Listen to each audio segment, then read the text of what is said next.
అదరగొట్టే కారం రంగు రుచి ఆచి కారం పొడి. కూటమి ప్రభుత్వ పెద్దల కనుసన్నల్లో నడుస్తున్న మద్యం మాఫియా వికృత రూపాలు రోజుకో రకంగా బయటపడుతున్నాయి. నకిలీ మద్యం కుంభకోణం దేశవ్యాప్తంగా సంచలనం సృష్టిస్తుంటే మేమేమీ తక్కువ తినలేదని రాజమండ్రి టీడీపీ నేతలు నిరూపిస్తున్నారు. అక్రమ మద్యం వ్యాపారాన్ని రెగ్యులరైజ్ చేసేలా వారు చేస్తున్న ప్రయత్నాలు చర్చనీయాంశంగా మారాయి.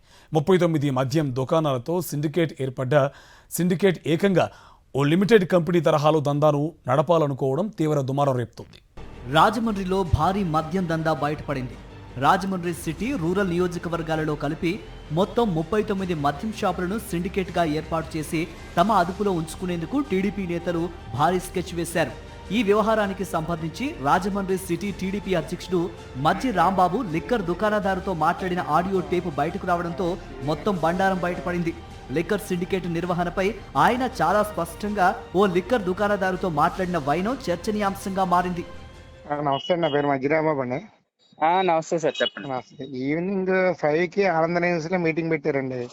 ఈవినింగ్ రూరల్ అర్బన్ 39 షాపులు కలిపి ఓకే, అంటే ఏ బ్రాండ్ కి ఎంత పిచ్చి అమ్ముకోవాలి ఏంటి దాన్ని మొత్తం సిఏ గారు ఇప్పుడు ఇందాక నార్త్ సౌత్ సిఏని కూర్చోబెట్టి మాట్లాడించాం.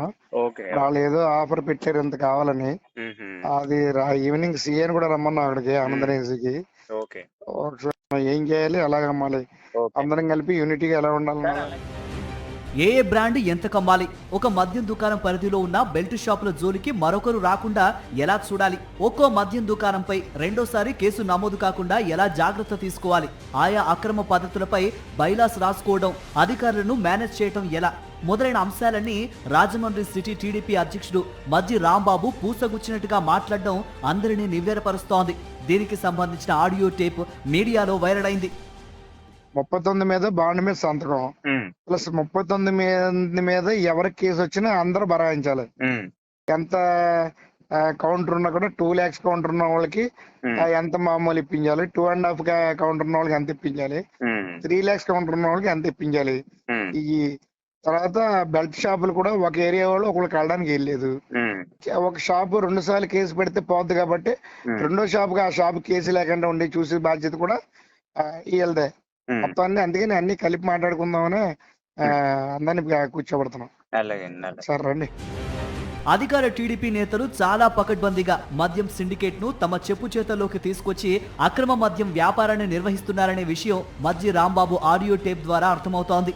ఈ వ్యవహారంపై స్పందించిన మాజీ ఎంపీ మార్గని భరత్ జిల్లా ఎస్పీకి ఫిర్యాదు చేసేందుకు ఆయన కార్యాలయానికి వెళ్లారు.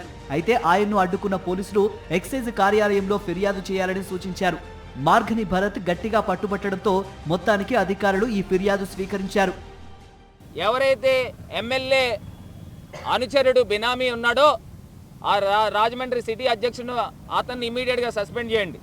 ఎమ్మెల్యే పిఆర్ఓనే సిండికేట్ మీటింగ్ ఉందని చెప్పి ఆయన పెట్టాడు కాబట్టి దీని వెనకాల హస్తం ఆయనే పూర్తి స్థాయిగా ఉన్నాడు. ఇద్దరిని కూడా పార్టీ నుంచి సస్పెండ్ చేయాలని కూడా ఈ సందర్భంగా డిమాండ్ చేస్తూ ఉన్నాము. ఎస్పీ గారు కూడా నిజంగా నాకు చాలా బాధ అనిపించింది. ఆల్మోస్ట్ అరగంట సేపు బయట కూర్చోబెట్టారు. ఏమని చెప్తున్నారు అని అంటే, మీరు వెళ్ళి ఎక్సైజ్ ఆఫీస్లో వెళ్ళి రిప్రజెంటేషన్ ఇచ్చుకోండి, మేము తీసుకోమని. నేను అడుగుతా ఉన్నా, ఎక్కడ ఉన్నాం మనం? ప్రజాస్వామ్యంలో ఉన్నా, ఎక్కడ ఉన్నాము? రాజమండ్రిలో అక్రమ మద్యం వ్యాపారాన్ని లీగలైజ్ చేస్తూ నిస్సిగ్గుగా నిర్వహించేందుకు టీడీపీ నేతలు చేస్తున్న ప్రయత్నాలు బయటపడుతుండటంతో రాష్ట్ర ప్రజలు విస్తుపోయే పరిస్థితి ఏర్పడింది.